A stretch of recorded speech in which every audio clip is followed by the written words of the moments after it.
Et je voulais juste introduire avec le psaume 39, le verset 8, qui dit « Maintenant, Seigneur, que puis-je espérer? C'est toi que j'attends. » J'aimerais que ça puisse être, si vous êtes d'accord, notre prière ce matin. C'est toi que j'attends. Nous voulons nous attendre à Dieu. Nous voulons venir vers lui, peu importe ce qui nous retient, peu importe ce qui est difficile, lui apporter notre louange et nous attendre à lui. Nous attendre peut-être à ce qu'il nous parle, à ce qu'il nous fasse du bien, parce que c'est qui il est, il nous fait du bien.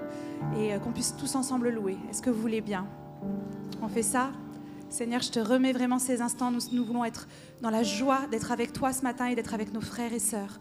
Que ton Saint-Esprit puisse prendre toute la place ce matin, Seigneur. Amen.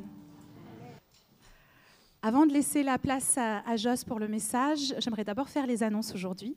On va faire dans ce sens-là. Alors oui, nous vous rappelons que pour donner les dîmes et les offrandes, nous avons des paniers blancs, beige sur le fond. Voilà, on peut passer. Et on priera après pour ça. Alors une vidéo à propos du Candy la Bible de mardi.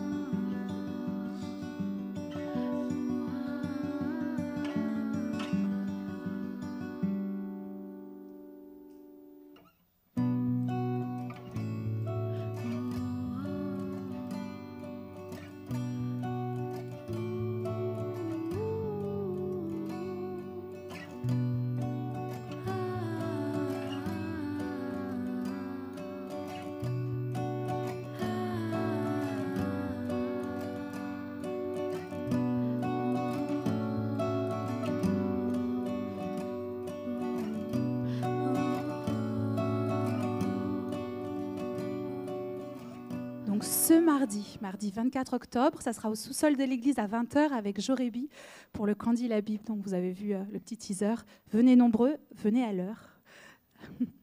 Dimanche prochain, on aura un message apporté par Philippe Drouin.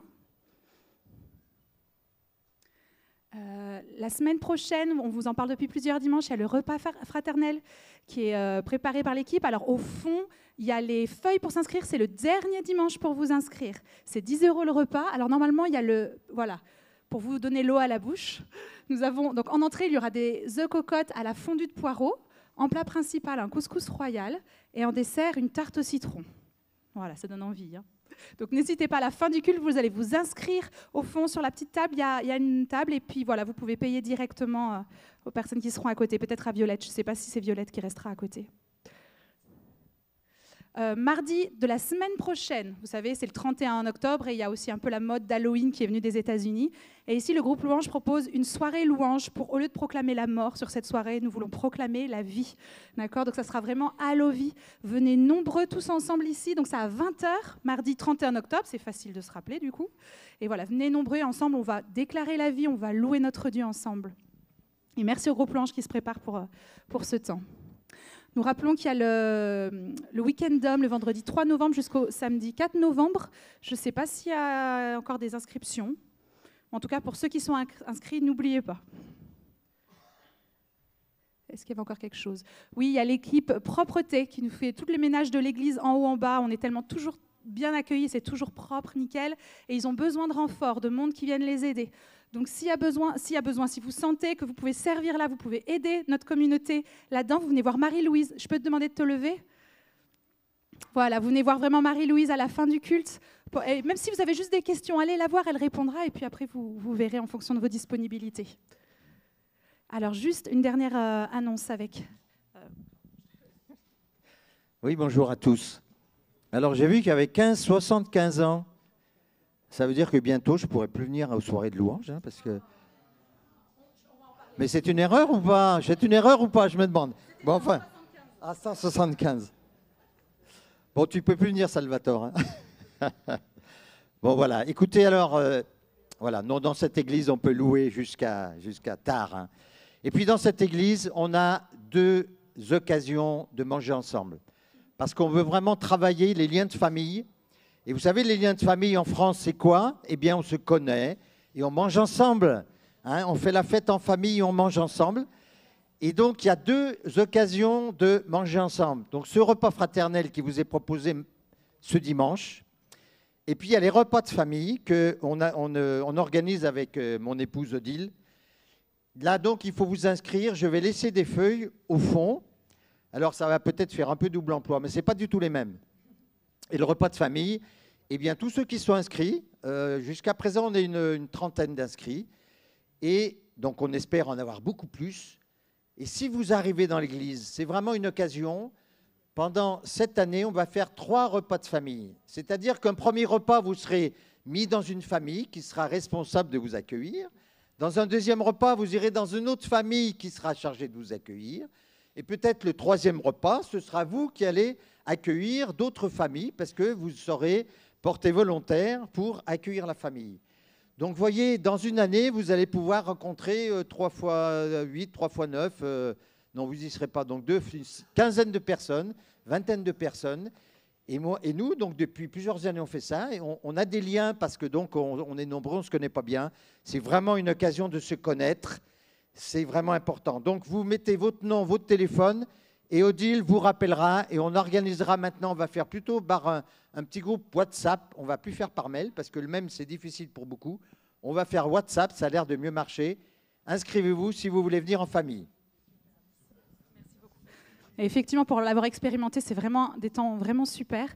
Si vous vous dites « Ah mais mince, moi je ne pourrai jamais accueillir les gens chez moi, du coup je ne m'inscris pas », non, inscrivez-vous. Sur l'inscription, vous pouvez dire « Est-ce que vous pouvez accueillir chez vous ou pas ?» Et si vous ne pouvez pas, ce n'est pas grave, ça sera chez les autres. Donc voilà, surtout que ça ne vous retienne pas. Et puis dans la Bible, il nous est dit de nous réjouir avec ceux qui se réjouissent. Et du coup, je voudrais vous annoncer que Gaëlle, notre responsable d'accueil, elle a accouché hier. Elle a donné naissance à sa petite fille qui s'appelle Joy. Donc voilà, on se réjouit. Voilà, elle a donné l'accord pour le dire. Et la Bible, elle dit de se réjouir avec ceux qui se réjouissent, mais elle dit aussi de pleurer avec ceux qui pleurent. Et il y a notre sœur Judith qui a perdu sa sœur. Alors, je ne sais pas si Judith est là. Elle est là. Est-ce que, si vous voulez bien, on va prier pour elle et pour sa famille? Est-ce que vous voulez bien? Est-ce que tu as le courage de te mettre debout ou pas? Oui. On est une famille, nous aussi, et on veut prier pour notre sœur. On peut se mettre debout, si vous voulez bien, tendre vos mains vers elle et que vous puissiez vraiment joindre votre prière à la mienne. Seigneur, merci. On ne comprend pas tout. On ne comprend pas les situations de la vie. Il y a des situations qui sont vraiment déchirantes et qui sont terribles. On te prie vraiment pour que ton Saint-Esprit, le Saint Consolateur, puisse descendre sur Judith, sur toute sa famille, tous ses frères et sœurs, tous ses parents, tous, Seigneur, tous ceux qui sont atteints vraiment par ce deuil et par cette douleur. Tu viens les entourer, Seigneur, qu'il n'y ait que des paroles bonnes qui soient autour de cette famille pour les porter et les soutenir. Toi-même, tu viens leur insuffler vraiment un nouveau souffle de vie, Seigneur. Tu viens consoler leur cœur. Viens leur faire du bien, Seigneur, dans ce temps. Et nous voulons vraiment les bénir en ton nom et que ton onction puisse vraiment descendre sur eux, prendre place sur cette famille. Amen.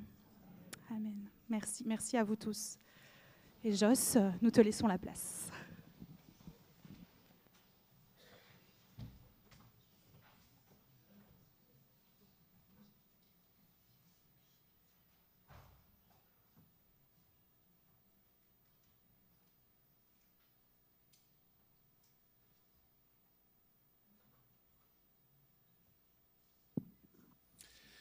Bien, bonjour à tous.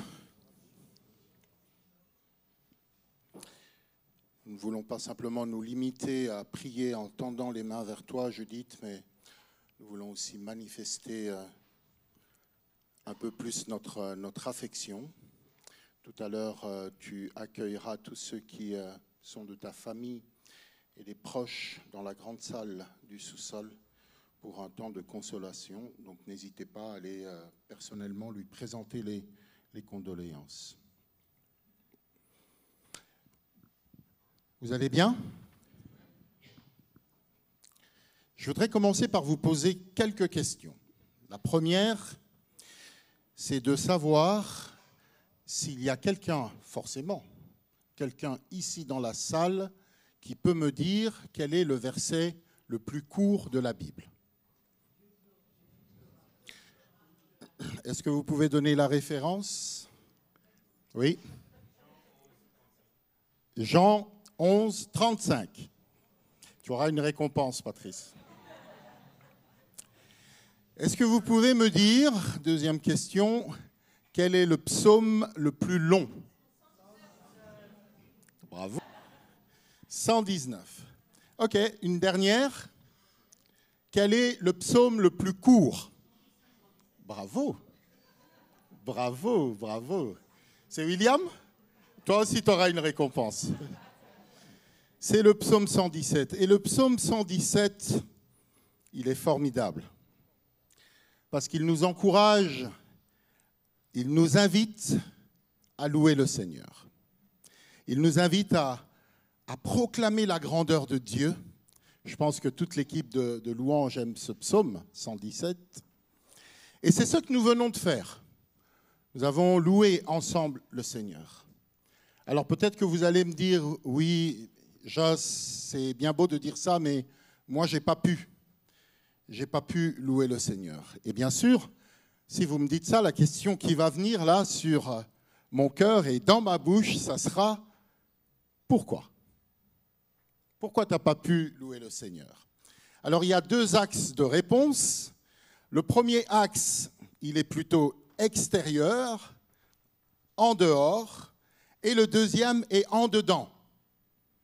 Le premier axe extérieur nous poussera à dire, à donner des réponses du style « J'ai pas beaucoup aimé les chants qui ont été proposés. Le groupe de louanges chante trop fort. Et moi, je vais régulièrement vers le sonorisateur pour lui dire « Baisse ». C'est tellement important de vous entendre, vous, chanter. Parce que s'il y a une team louange ici, c'est pour que vous puissiez chanter, qu'on puisse vous entendre, vous. Ce n'est pas eux d'abord qu'on veut entendre. On n'est pas un spectacle ici. Donc il y a cet élément-là. Et puis on pourrait dire, oui, bon, c'était trop long ou c'était trop court. Moi, en tout cas, Marcel, je te dis bravo. Tu as très bien l'idée ce matin. Et quand on est sur l'axe en dedans, il y en a qui vont avoir le courage de dire, et moi je n'y avais pas pensé du tout, c'est en discutant avec Tinda qu'elle me dit ça, et bien tout simplement parce que je ne connais pas Dieu. Je ne connais pas Dieu, donc je ne peux pas aller le louer. Ou alors, je ne sais pas trop comment faire. Louer, c'est quoi? Est-ce que c'est simplement chanter? Et puis il y a aussi, comme autre raison, je ne vais pas bien. J'ai perdu un être cher. Ça peut être une raison. Ou encore, je ne me sens pas digne de pouvoir louer l'Éternel. Et puis ce passage d'Ésaïe, le deuxième verset d'Ésaïe 59, qui dit ceci, mais ce sont vos crimes qui mettent une séparation entre vous et votre Dieu.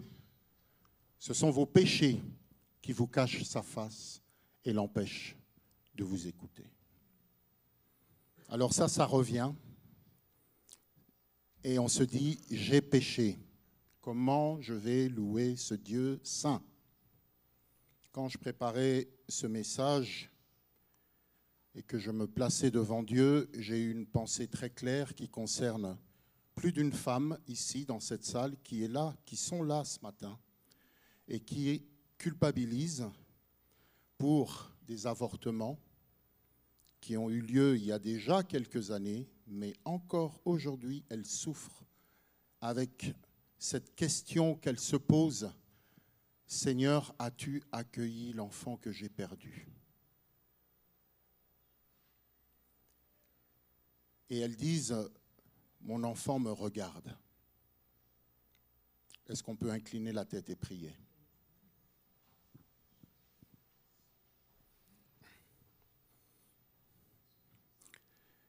Qu'est-ce qui pourrait m'empêcher aujourd'hui de m'approcher de toi, Seigneur?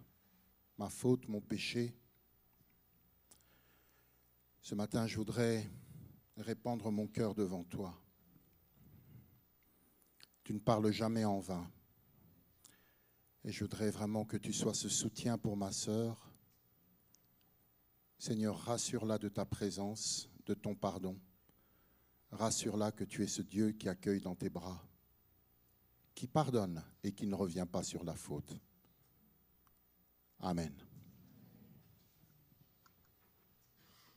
Peut-être que vous avez besoin de venir vers l'équipe ressources. Marie-France, tu peux te lever, s'il te plaît, qui est responsable de ce ministère, ressources. Si jamais cette parole te concerne et que tu as besoin de prier davantage, n'hésite pas à aller vers Marie-France, à aller vers moi-même, ou encore la stagiaire, Soline ou Rémi. Je crois qu'il est là, je l'ai vu, Rémi. Tu es là, Rémi? Ah oui, il est là. Donc n'hésitez pas, s'il vous plaît, à vous approcher. Et puis, le texte que je vous propose ce matin est un psaume, comme toi, Soline, qui t'es préparé et qui a proposé la lecture d'un psaume, ou du moins de versets de psaume. Moi, je ne vais pas faire comme toi. Moi, je vais proposer la lecture de tout le psaume. C'est un psaume de David, et je vous propose ce matin, je vous invite à ce qu'on puisse faire un chemin ensemble, en se laissant guider par l'Esprit de Dieu, que le Saint-Esprit puisse nous porter, que la parole puisse nous conduire. Alors lisons ensemble et commençons par ce premier verset du psaume 32 et qui dit de David, poème. Heureux celui dont la transgression est enlevée, dont le péché est pardonné. C'est une thématique que vous avez proposé qu'on puisse aborder, le pardon. Je reprends de David, poème, le mot hébreu est maskil, qui est traduit ici par poème, cantique, enseignement. Heureux celui dont la transgression est enlevée et dont le péché est pardonné.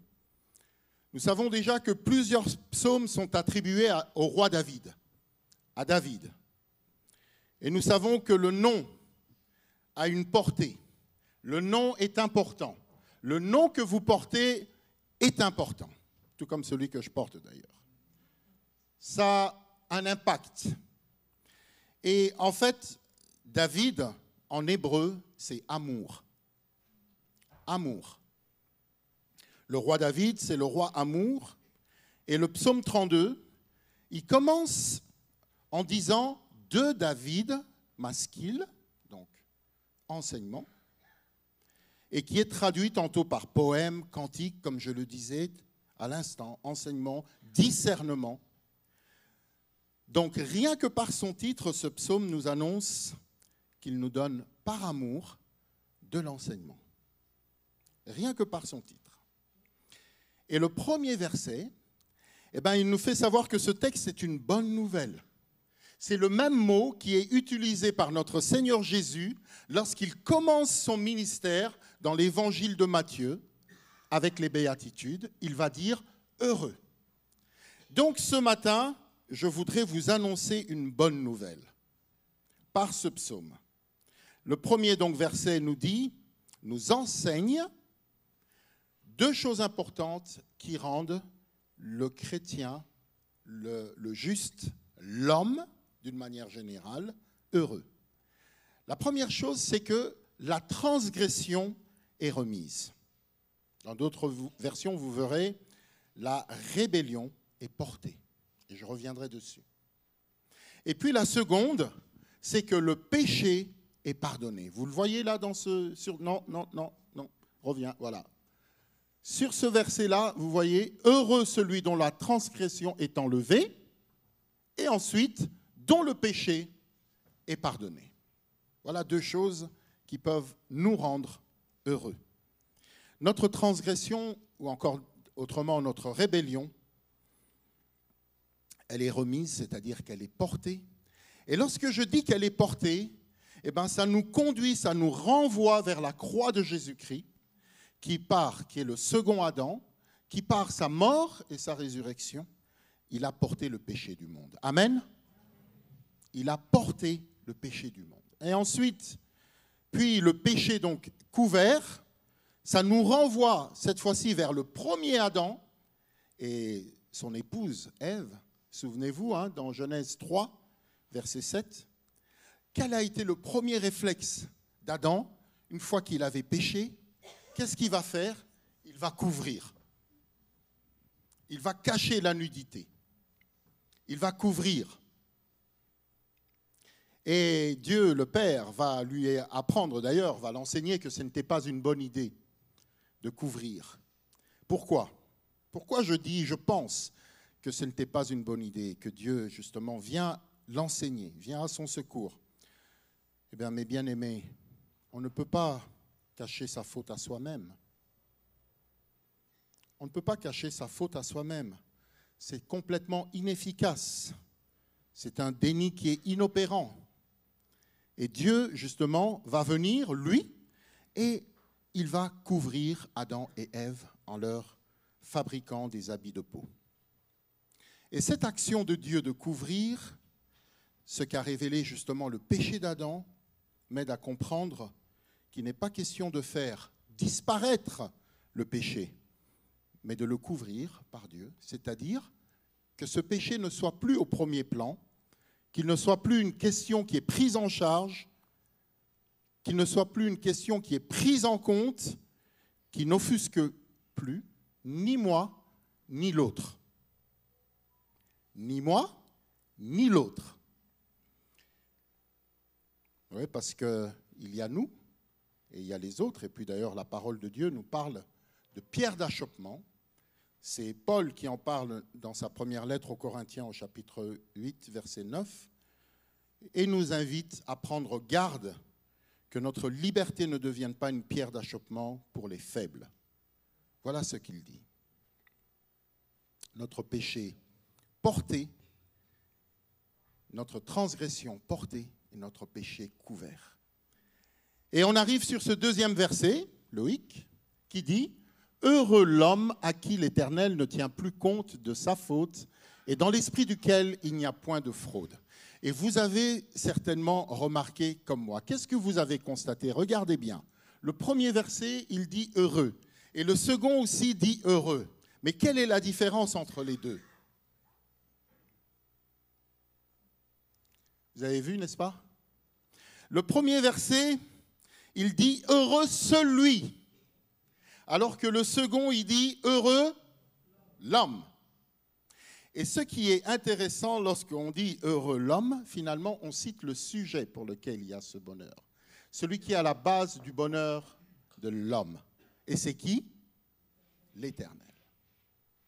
Petite subtilité des Écritures, là, et c'est formidable, ça frappe aux yeux.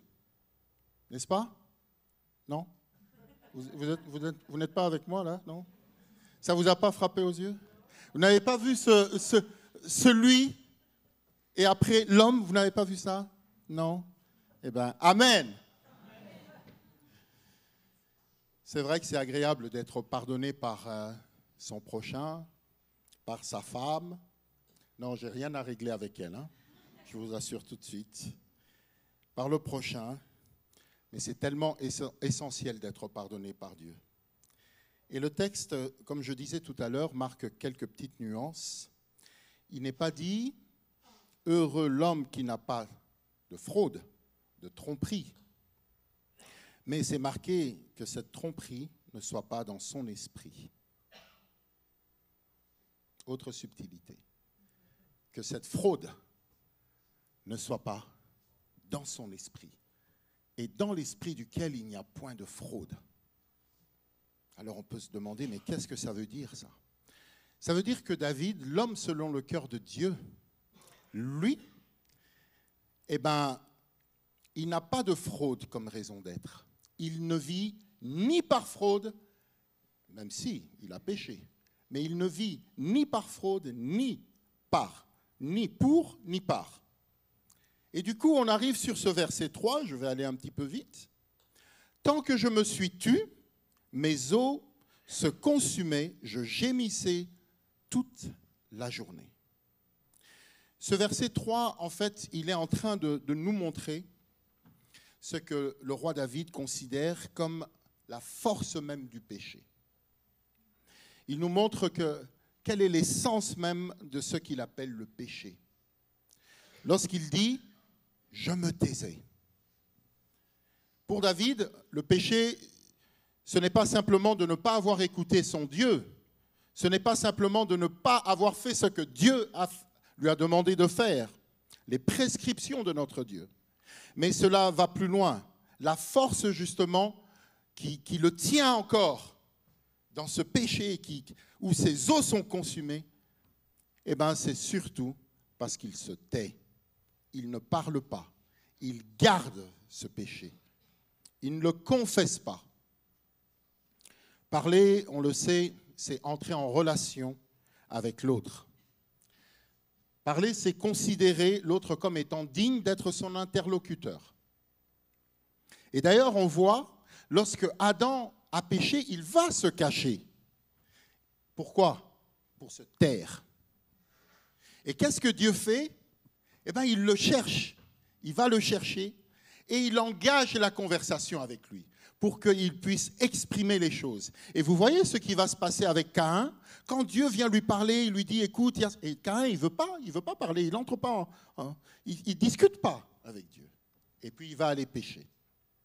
Parler, c'est tellement important, c'est dire à son interlocuteur, tu es important pour moi. C'est croire qu'il peut entendre, qu'il peut comprendre, mais parler, c'est aussi mettre de l'ordre dans ses propres idées. Et cette parole, expression que Dieu nous a donnée, elle est essentielle, non pas seulement pour échanger, pour proclamer, pour chanter des louanges, pour dire combien Dieu est grand, et tout, mais c'est aussi pour demander pardon à Dieu. Parler, verbaliser est essentiel. C'est pour cela, d'ailleurs, et ce n'est pas toi qui diras le contraire, Soline, que les psychologues ou les psychothérapeutes, qu'est-ce qu'ils font? Ils vous invitent dans leur cabinet, ils s'assoient, ils vous invitent aussi à presque vous allonger et à faire quoi ensuite? À parler. À parler. Donc si vous allez voir Soline, eh ben, elle va vous inviter à vous asseoir et vous allez parler. Si on se tait, comme dit le psaume, les eaux se consument. Mais il y a aussi autre chose de décrit. Le mot utilisé, c'est le même lorsqu'on parle du cri du lion. Alors peut-être que dans votre version, vous avez gémissement, n'est-ce pas? Le gémissement, c'est déjà une plainte. Mais le mot même, c'est le même mot qui est utilisé pour le rugissement du lion. Donc, quand on ne parle pas, quand on ne verbalise pas, eh bien, il y a un moment où finalement, on va lancer des paroles, mais ce sont des paroles qui déchirent. Ce sont des paroles qui blessent. Ce sont des paroles qui tuent, comme ferait un lion. Parler, verbaliser, communiquer, sans quoi le mal-être est changé en agressivité vis-à-vis des autres et même vis-à-vis de soi-même. Mais poursuivons avec le verset 4. Vous êtes toujours avec moi? On va maintenant dans le verset 4. Et qu'est-ce qu'il dit? Car nuit et jour, ta main pesait sur moi. Ma vigueur n'était que sécheresse comme celle de l'été. Wow. Nuit et jour, ta main pèse sur moi. J'ai regardé ce verset longtemps.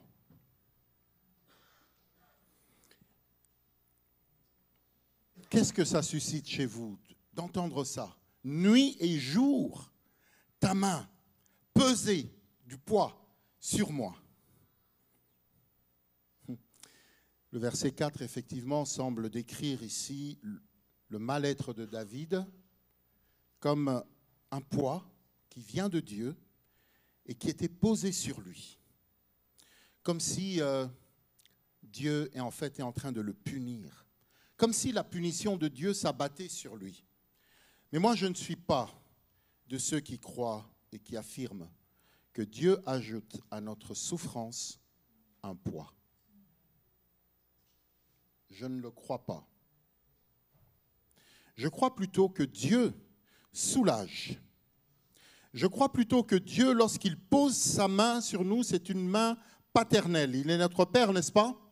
Dieu pose sa main sur toi en tant que Père, pas pour t'écraser. Et pourquoi je pense cela?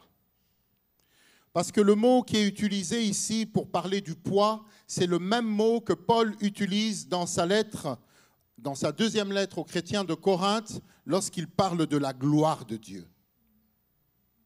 Et en hébreu, le poids fait référence à cette pesanteur.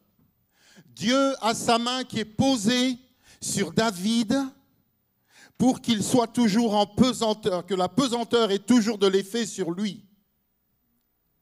Dieu pose sa main paternelle pour soutenir David, pas pour l'écraser. Mais bien aimé, Dieu ne vient jamais, jamais, jamais nous écraser. Mais il nous soutient comme un père. Et pourquoi est-ce qu'il nous soutient? Vous savez, Paul parle de la gloire. La gloire, c'est un poids, mais c'est un poids qui est positif, n'est-ce pas? C'est un poids qui est positif. Et voilà que David, qui est là, seul, en train de culpabiliser, eh bien, il a la main de Dieu qui est sur lui, afin qu'il ne puisse pas s'envoler à la tempête de ses épreuves. Dieu pose doucement la main sur lui pour le maintenir, pour le stabiliser. Et il le fait jour et nuit, quand il est actif, tout comme quand il est inactif, parce qu'il en donne autant à ses bien-aimés pendant qu'ils dorment. Dieu soutient le roi David, il va le soutenir. Mais attention, ce poids qui est donné par Dieu sur David, ce n'est pas une récompense. C'est lui seul qui choisit d'offrir par grâce sa part de gloire. Voilà pourquoi David se trouve transformé et dit que sa moelle était changée dans les sécheresses de l'été. Et là aussi, on peut se dire, mince, il souffre tellement qu'il est desséché. Pourtant, ce mot de sécheresse de l'été, là, il est utilisé lorsqu'on parle du déluge. Et la première occurrence, la première fois qu'il apparaît, c'est quand on parle du déluge. Il y a tellement d'eau qu'il n'y a plus d'humains à part Noé et sa famille. Et le mot est utilisé lorsqu'on va expliquer que ça y est, les eaux sont descendues. Et David va le reprendre au verset 6, on y arrivera. Il parle des grandes eaux. Ces grandes eaux qui nous emportent quand nous avons péché.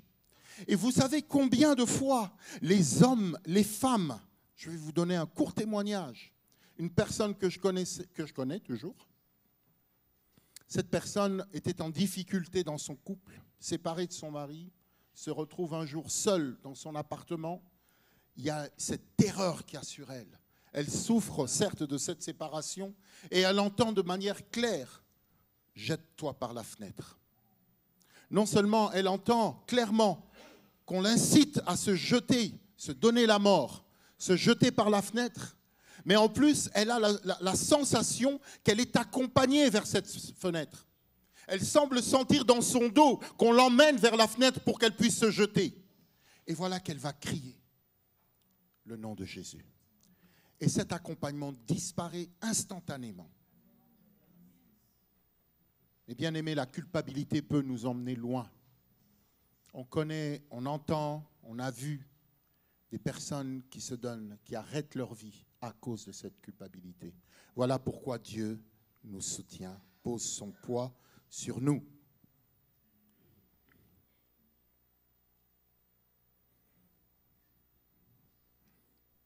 Tout ça nous montre une très belle illustration de la grâce de Dieu qui nous est donnée. Cette grâce, mes bien-aimés, elle est extraordinaire.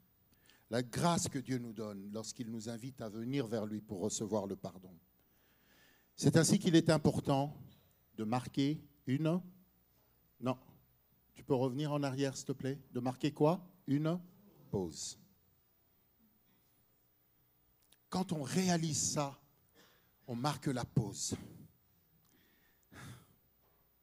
Et cette pause que David reçoit, c'est-à-dire cette paix. Pause. Paix.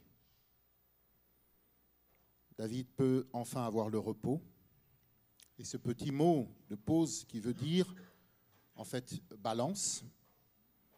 Quand on met les choses à leur juste valeur, alors nos épreuves sont bien petites devant la grandeur de notre Dieu, de son amour et de son pardon. Pause. On fait une pause? Pause.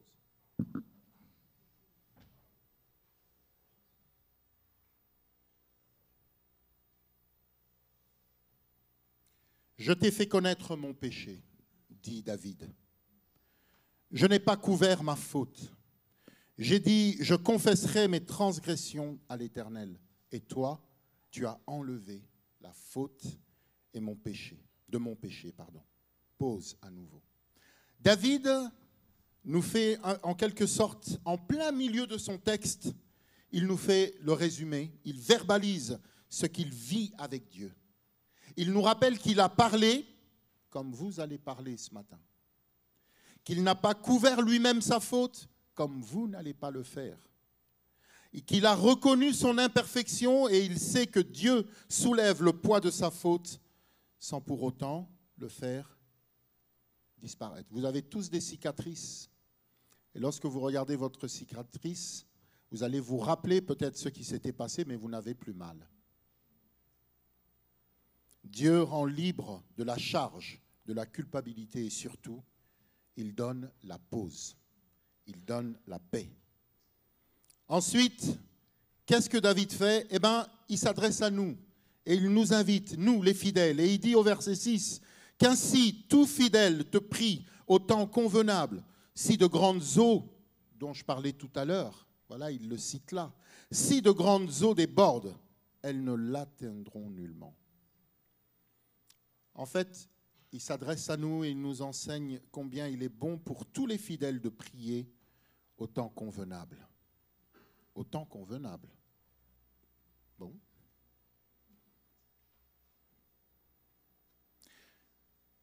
Dans la Bible de la Septante, traduction grecque, le temps dont on parle ici,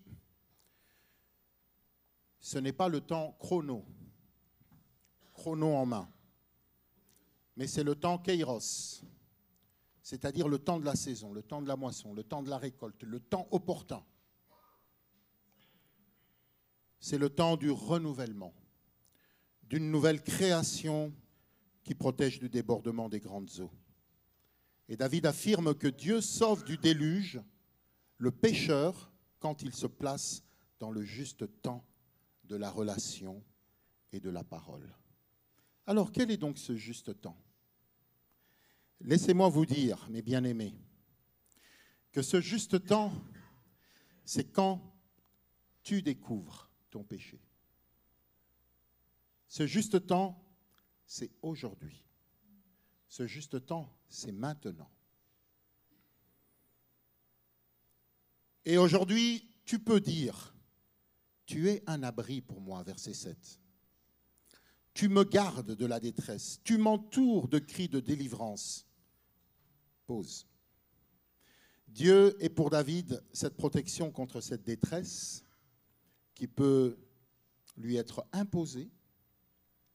La détresse, je l'ai lu quelque part dans un dictionnaire, tout simplement. La détresse est une angoisse causée par un sentiment d'abandon, un sentiment d'impuissance par une situation désespérée. Il le protège de ce sentiment d'enfermement. Dieu protège David de ce sentiment d'écrasement. Et non seulement Dieu le protège, mais il le libère aussi de ce sentiment en ouvrant des nouvelles perspectives. Dieu nous rend libres des actions du passé qui pèsent sur nous. Combien ici ce matin, il y a des frères et des sœurs, c'est une histoire qui remonte à X temps, mais on est encore lié à ces choses-là. On est encore attaché à ces choses. Dieu vient pour nous délivrer de tout ça. Notre Dieu, par son pardon, rend libre, et dans la bouche du croyant sortent des cris, non plus des cris de gémissement, de rugissement, mais cette fois-ci des cris de joie. Et Dieu continue à masquer.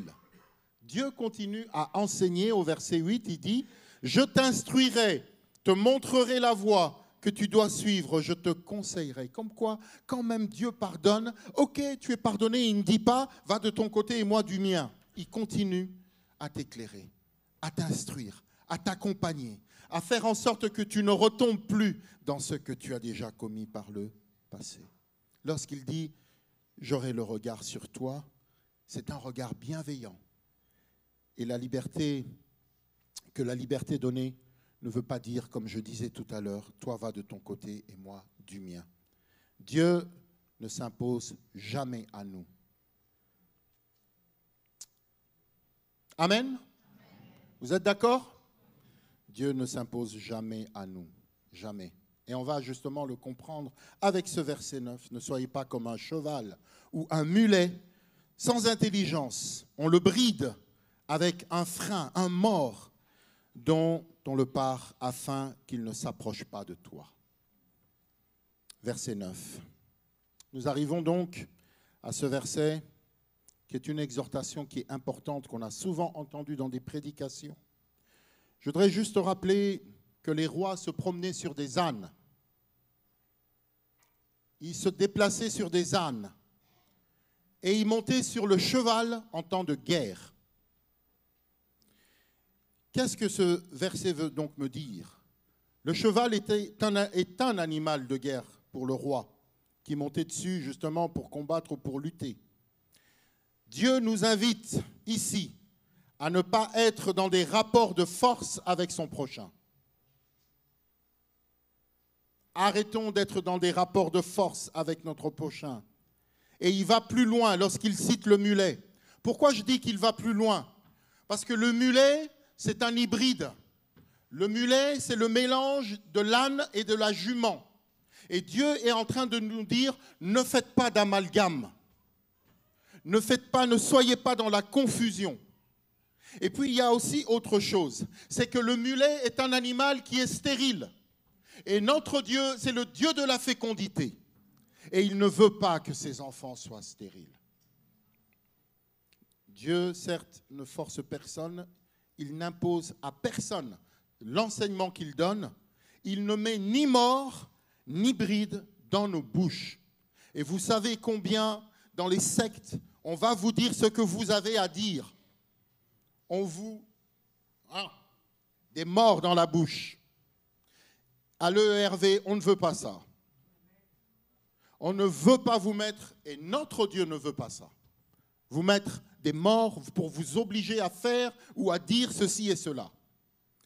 Celui qui croit qu'une obéissance aveugle, Dieu ne nous met pas dans une obéissance aveugle. Celui qui croit que c'est de cette façon que Dieu fonctionne, eh bien vous allez le croiser dans quelque temps et il vous dira « Ah non, moi je ne vais plus à l'église ». Celui qui pense que la marche avec Dieu est faite d'obéissance servile ne ferait que s'éloigner lui-même de Dieu. Et on va sur nos deux derniers versets, le verset 10. « Il y a beaucoup de douleur pour le méchant, mais celui qui se confie en l'Éternel est entouré de sa bienveillance. » Et sans trop m'attarder dessus, je voudrais quand même souligner tout simplement que ce verset n'est pas en train de dire que la douleur est réservée aux méchants. C'est faux. Vous avez des douleurs. Et vous, est-ce que vous êtes méchant? Oui, parfois avec votre pasteur, mais bon, sinon. Non, vous n'êtes pas des méchants. Mais vous êtes pourtant touchés aussi par la douleur. Donc, ne pensez pas que Dieu épargne. Moïse le savait. David, le savait aussi. David lui-même a traversé des choses douloureuses. Non seulement il a traversé des choses douloureuses, mais il connaissait l'histoire de son peuple. Il savait que son peuple, par quoi il était passé. Et pourtant, c'était le peuple de Dieu. Donc la douleur, ne soyons pas dans la superstition. Ne croyons pas que la douleur n'est réservée qu'aux méchants. D'ailleurs, vous souffrez ce matin parce que vous avez besoin du pardon de Dieu. C'est Dieu lui-même qui dira « J'ai vu la souffrance de mon peuple qui est en Égypte et j'ai entendu les cris que lui font pousser ses oppresseurs, car je connais ses douleurs. » Dieu connaît vos douleurs. Judith, Dieu connaît tes douleurs. Il est celui qui connaît le son de tes larmes. Le malheur est absurde, il est aveugle. Mais il y a une bonne nouvelle. Il y a une bonne nouvelle de la part de Dieu. La grâce environne le juste. La grâce vous environne, mes bien-aimés. Et nous arrivons sur ce dernier verset, je dirais, que reste-t-il? Juste, réjouissez-vous en l'Éternel et soyez dans l'allégresse. Poussez des cris de joie, vous tous qui êtes droits de cœur. C'est comme une suite aux béatitudes, une réponse, un écho à ce début du message avec le mot heureux. David invite à la réjouissance, la joie, le bonheur, l'allégresse qui sont offertes au droit de cœur. Et le droit de cœur, ça nous renvoie encore vers Jésus lorsqu'il parle dans ses béatitudes de cœur pur, c'est-à-dire ceux qui mettent leur confiance en Dieu. Il y a une vraie possibilité de bonheur, une vraie possibilité de liberté et de joie à être pardonné, libéré par notre Dieu. Dieu veut nous libérer de nombreuses accusations de l'ennemi qui nous rappellent sans cesse nos transgressions, nos péchés et nous empêchent de les formuler. Le rôle, le but, un des buts du diable, c'est de vous empêcher de formuler votre péché. Alors, comme dit Paul, notre cœur est nettoyé de tout ce qui le rend coupable et notre corps a été lavé dans une eau pure. Alors, approchons-nous de Dieu avec un cœur sincère, en croyant avec assurance. Mes bien-aimés, je termine en disant ceci. Dieu fixe un cadre. On ne peut pas vivre n'importe comment, dans l'indiscipline totale. Je parlais de la louange tout à l'heure. Ils font un travail extraordinaire. Mais au-delà de la louange, il y a vous. Et j'aime beaucoup, encore comme ce matin, vous entendre chanter, vous entendre louer. Leur façon de travailler doit être faite avec vraiment épanouissement, mais toujours en tenant compte des autres. Toujours en tenant compte des autres. Dieu fixe un cadre. Dieu, il crée la terre, il y place les humains. Mais vous savez, il y a eu un premier jour, un deuxième, et au 7e jour, il fixe le cadre du repos. Dieu fixe des cadres. Il y a donc un cadre dans lequel nous vivons, et le nombre de jours sur terre est connu de Dieu. Le nombre de jours sur terre est connu de Dieu. Et il nous donne une mesure, encore ce matin, avec sa parole, et c'est ainsi que nous pouvons lui dire, comme Moïse. Vous savez, tous les psaumes n'ont pas été écrits par David. Le psaume 90, c'est la prière de Moïse. Et Moïse dit ceci, « Enseigne-nous à bien compter nos jours, afin que nous appliquions notre cœur à la sagesse. » Mes bien-aimés, mettons notre vie en règle, le temps est réellement court. Mais si ton œil est en mauvais état, tout ton corps sera dans les ténèbres. Si donc la lumière qui est en toi est ténèbres, combien seront grandes les ténèbres? As-tu besoin du pardon de Dieu ce matin? As-tu besoin d'être réconcilié avec le Dieu de grâce? Il a toujours ses bras ouverts pour t'accueillir. Il n'est guère celui qui va te dire « Soline, tu as réellement fauté, va dans le coin. » Ce matin, ta faute est grave. Il n'y a pas de petite faute. Elle est grave. Et tu as besoin de venir dans les bras d'amour. Le seul qui t'empêche d'y aller, c'est l'ennemi de ton âme. Celui qui t'empêche d'y aller, qui te retient et qui ne veut pas que tu puisses formaliser ton péché. Je voudrais t'inviter à te présenter devant Dieu et à lui dire « Je reconnais ma faute. Je veux être en paix avec toi.